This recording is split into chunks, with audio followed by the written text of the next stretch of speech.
if I was still advising an elected official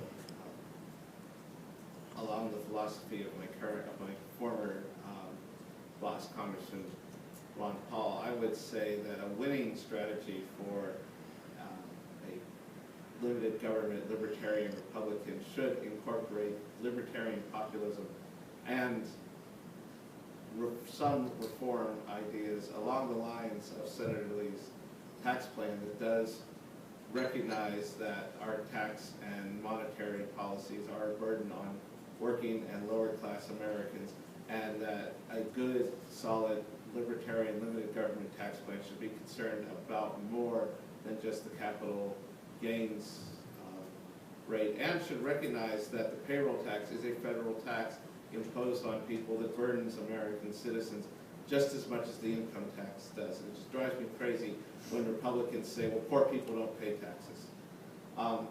They pay payroll and they pay sales taxes. And I think we as a movement and Republicans as a party really drop the ball when they say things like that.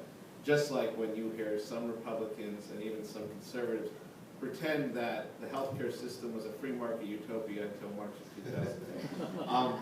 Secondly, I think that Brittany made a really good point. I think Jack Kemp used to say that people don't care if you know until they know if you care.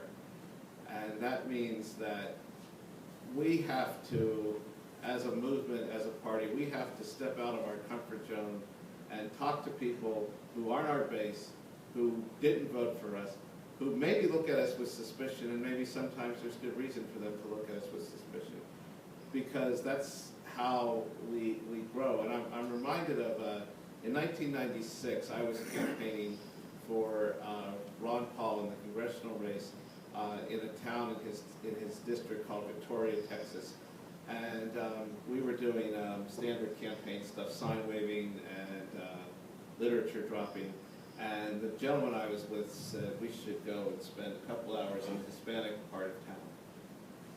We were the only ones there. The only signs you saw in that part of town were Ron Paul signs, because we went there. The Democrats took them for granted, and the Republicans, every other Republican campaign had written them off. I think if you look at the demographics, Ron actually did better with Hispanics than most Texas Republicans. And a lot of it was, I'm convinced, it wasn't so much that they agreed with him that we happened to find a little conclave of hardcore libertarians in Texas. It was because we actually took the time to go up and say, I'm for the Ron Paul campaign. I'd like to give you some literature to explain to you what Ron is all about and why I would like you to consider supporting him on election day, when no other candidate had bothered to take the time to do that. So this speaks to an important point. I mean, it's respect, right? I mean, Brittany, correct me if I'm wrong, but that's a huge part of the message that speak to that. So, going into these meetings, I actually just got back from Texas last night. I love Texas. But it's so funny, working with students, they always have to meet at like odd hours. And I was meeting with one of the Latino fraternities on like Friday night, and I heard this girl standing by, and she said to this boy, like, "You're a conservative?" And he said, "Yeah." And she was like, "Why? They hate us." And I was like, "I'm a conservative." And it started this conversation between probably about 10 of us, all under 25 Hispanics, who were just sitting there. And we all started this conversation, and the biggest misconception is that we don't care, and that we don't take the time to actually build a relationship or build that trust. And so, what I try to tell a lot of my conservative colleagues is that we can't win the votes of these demographics if they think that we don't care. Because all of they see this, that the Democrats, doesn't necessarily matter what they're putting forward, but they think, oh, what they're putting forward has to help me because they care about me. Whatever the Republicans are putting forward can't help me because they don't care about me. And so that's a huge misconception that we need to get over. And that's what I was trying to say in my opening remarks is sometimes we need to remember that people digest information differently depending on their culture, their frame of reference. And so some of the terms that we use can be just instant turnoffs. I've met a lot of Hispanics who agree with the center-right position on immigration, but because we're screaming, oh, Shamnesty, or oh, Marcos Rubio, like, go back to Cuba, it's over. We lost that voter. Not because they disagree with us on our principles, but because of how we were talking to them. So respect is a huge thing. We need to start that dialogue, and it needs to be respectful. And that should be something that we focus on, is how we're marketing this message to different demographics.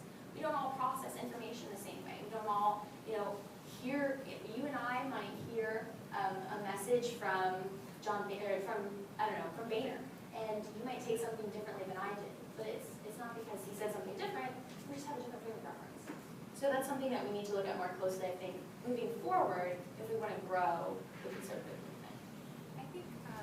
I think the same is true when it comes to getting the women's vote, right? I mean, women are naturally more empathetic. They have this sense of caring, this sense of nurturing, right? And when you see, to go back to the social media conversation, at least initially, we're much better about it now, but initially, all the social media you would see coming out of the right was like this red picture, or like red and black, and there's Obama, and it would be like, Obama hates you and is killing your children, right?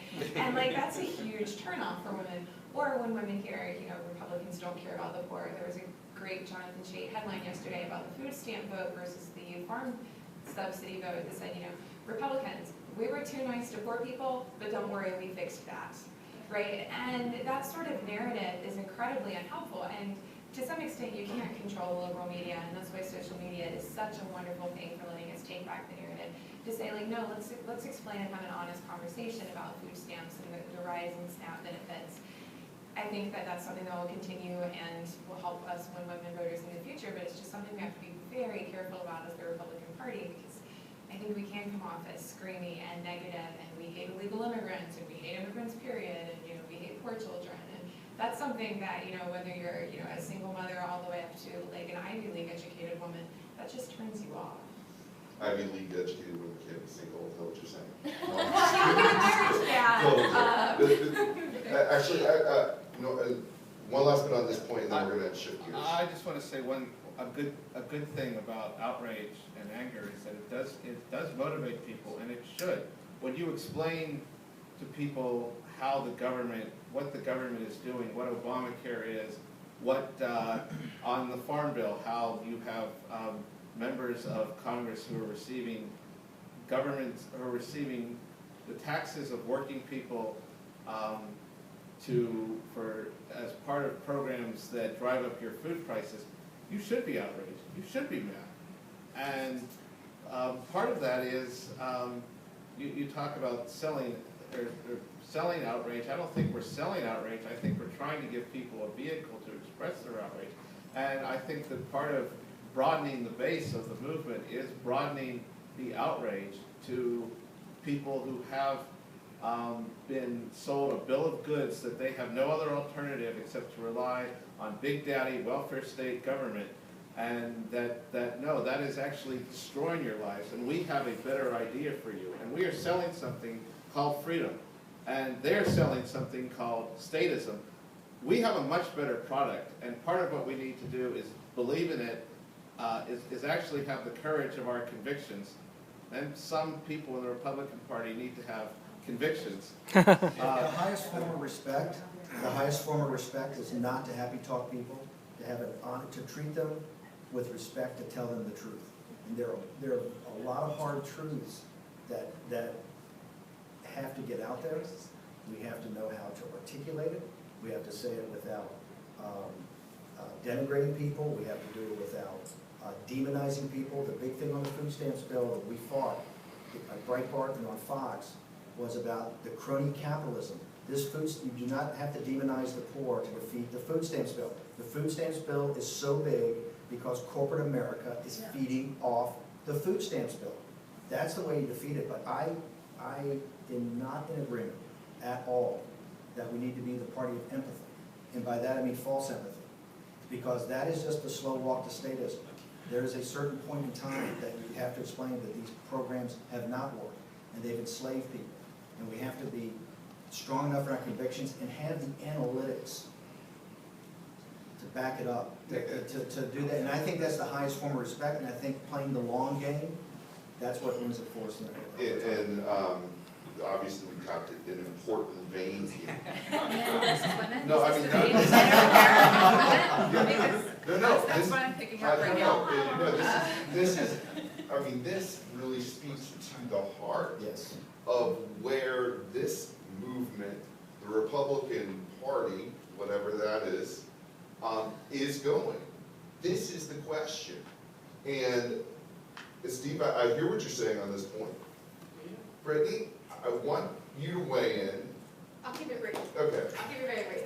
I agree. I think outrage is a great motivator. I do. And hey, I've been out at the Planned Parenthood clinics protesting. I've been out at the Fed. I've been out at the White House protesting because I'm so angry. The thing is, I want all of my other Hispanic friends to be there with me. Exactly. And if we are so outraged to the point where some of the things that we say are careless or reckless, they're never going to be outraged with us. And that's my point. I do think outrage is a great motivator. I completely and 100% agree with you. My problem is when we're so blinded by our outrage that we unnecessarily and inadvertently push other people away. And I think we need to realize that that's a fine line as a movement and start recognizing when we're crossing it. Excellent.